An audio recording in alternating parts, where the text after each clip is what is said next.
पहली बार NEET paper leak आंदोलन पर बोले सीएम योगी। सीएम योगी ने कहा नकल माफियाओं को मिट्टी में मिला देंगे। उत्तर प्रदेश के फतेहपुर में योगी आदित्यनाथ की सभा थी, जहां उन्होंने कहा कि 2017 से पहले युवा सरकार के एजेंडे का हिस्सा नहीं था। सैफई का विकास और बाकी सब भाड़ में जाएं, यही इन लोगों का एजेंडा था। इससे पहले की सरकारों का यही एजेंडा था। जिन लोगों ने नौजवानों का शोषण किया, छात्रों का शोषण किया और जिन्हें अहंकार अंधकार में धकेला था, आज वह सपा और कांग्रेस घड़ियाली आंसू बहा रहे हैं। हम पीएम नरेंद्र मोदी के आभारी हैं, जिन्होंने छात्रों के भविष्य को देखते हुए इतने बड़े बड़े निर्णय कर रहे हैं।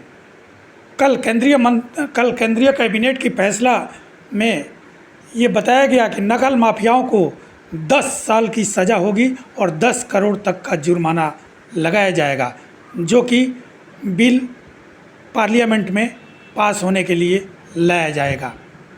कैबिनेट से बिल को मंजूरी मिल गई है और सोमवार को संसद में पेश किया जाएगा। अब नकल माफियाओं को मिट्टी में मिलने से कोई नहीं रोक पाएगा। योगी आदित्यनाथ ने यह भी कहा कि नकल माफिया सपा और कांग्रेस की विरासत हैं, सपा और कांग्रेस की देन है। उन्होंने कहा कि नीट की दोबारा परीक्षा को एक समय सीमा के तहत ही कराया गया और वक्त रहते इसका रिजल्ट भी दे दिया गया। इससे छात्रों का साल खराब नहीं हो पाया। और आपने देखा होगा कि नेशनल टेस्टिंग एजेंसी के 47 अधिकारियों को सेवा से हमेशा के लिए बर्खास्त कर दिया गया। कुछ लोगों के खिलाफ कानूनी कार्रवाई भी आगे की जाने वाली है। छात्रों के भविष्य को ध्यान में रखकर योगी आदित्यनाथ ने बड़े कदम उठाए हैं। मैं पीएम मोदी के द्वारा उठाए गए इन कदमों की सराहना करता हूं और अभिनंदन करता हूं। दोस्तों, ये पहला मौका है जब योगी आदित्यनाथ ने दिल्ली में चल रहे जंतर मंतर पर नकल आंदोलन को लेकर के और बात कही है। सीएम योगी आदित्यनाथ के अलावा एनडीए के सहयोगी दल एकनाथ शिंदे ने भी एक दिन पहले ही ट्वीट करके कहा था और इसमें उन्होंने मोदी जी की सरकार के द्वारा उठाए गए कदमों की तारीफ़ की थी। बता दें कि अब दिल्ली से बाहर भी कई शहरों में छात्र सड़कों पर उतर रहे हैं और कॉकरोच जनता पार्टी का आंदोलन तेज़ी से फैल रहा है। सीजेपी से जुड़े लोगों का कहना है कि शिक्षा मंत्री धर्मेंद्र प्रधान के इस्तीफे तक ये आंदोलन जारी रहेगा।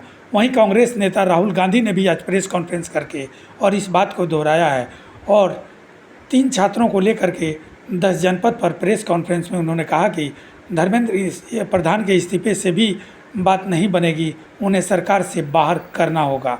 राहुल गांधी ने कहा कि धर्मेंद्र प्रधान बेहद भ्रष्ट व्यक्ति हैं और उन्हें बाहर किए बिना छात्र जो है शांत नहीं बैठेंगे।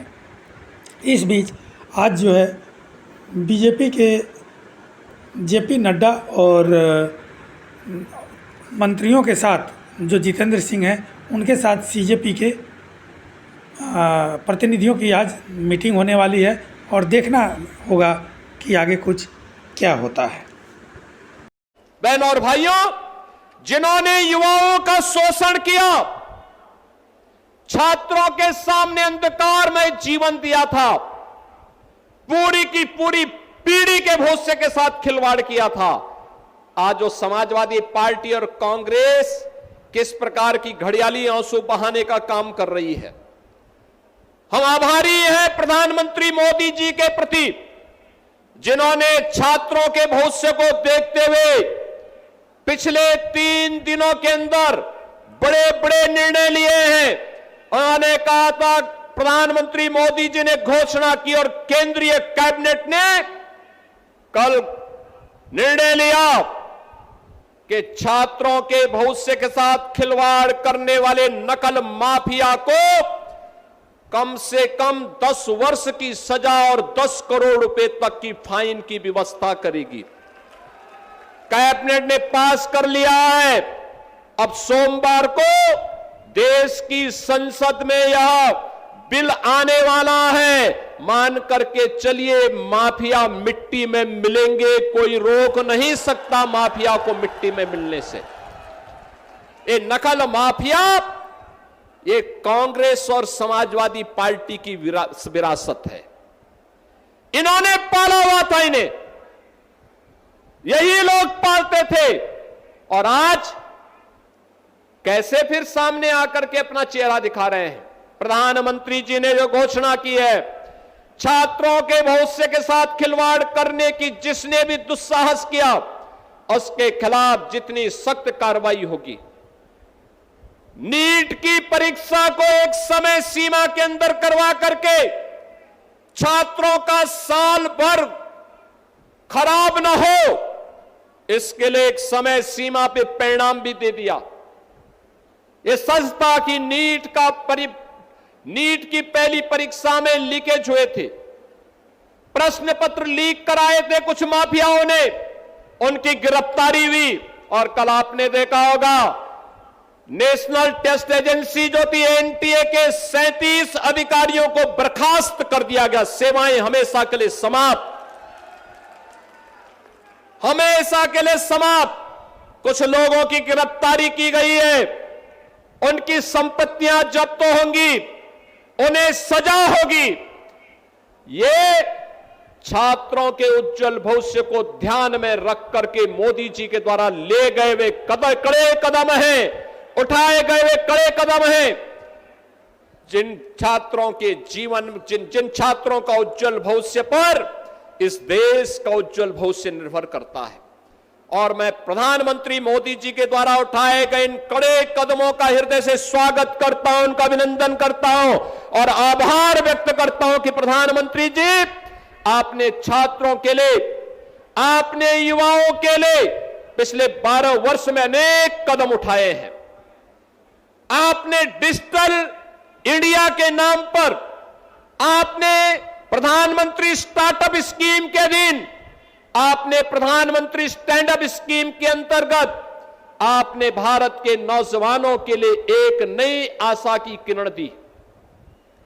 आपने देश के अंदर युवाओं के लिए राष्ट्रीय शिक्षा नीति देकर के भारत का नौजवान अब भारत ही नहीं, केवल घिसी पिटी शिक्षा नहीं, बल्कि नए कलेवर के रूप में नई शिक्षा नीति के माध्यम से वैश्विक जगत में अपनी दाग का लोहा मना सकता है, यह व्यवस्था दी। आज आपके कारण नए भारत में हमारा नौजवान आज अपनी पहचान को जब दुनिया के देशों में देता है तो सीना चौड़ा करके जाता है, दुनिया में उसे सम्मान मिलता है। आज भारत के नौजवान के लिए जीवन के अनेक क्षेत्र खुले हैं। आपने एक वर्ष में 12 लाख सरकारी नौकरी भारत के नौजवानों को दी और 12 वर्ष में देश के अंदर करोड़ों नौजवानों को सरकारी नौकरी देकर के उनके जीवन को उज्जवल भविष्य की ओर अग्रसर किया है। और आज जब देश के अंदर युवाओं के मन में कुकसक बाकी थी, आप स्वयं सामने आए हैं, आपने युवाओं के साथ संवाद बनाया है और देश की संसद से एक सख्त कानून बनाने के लिए कैबिनेट से आपने एक नए अधिनियम के मसौदे को पास करके, दिन रात एक करके पास करके उस दिशा में जो कदम उठाया है वह अभिनंदनीय है। और मैं इसका उत्तर प्रदेश के युवाओं की ओर से, उत्तर प्रदेश के छात्रों की ओर से इसका स्वागत करता हूं और अभिनंदन करता हूं।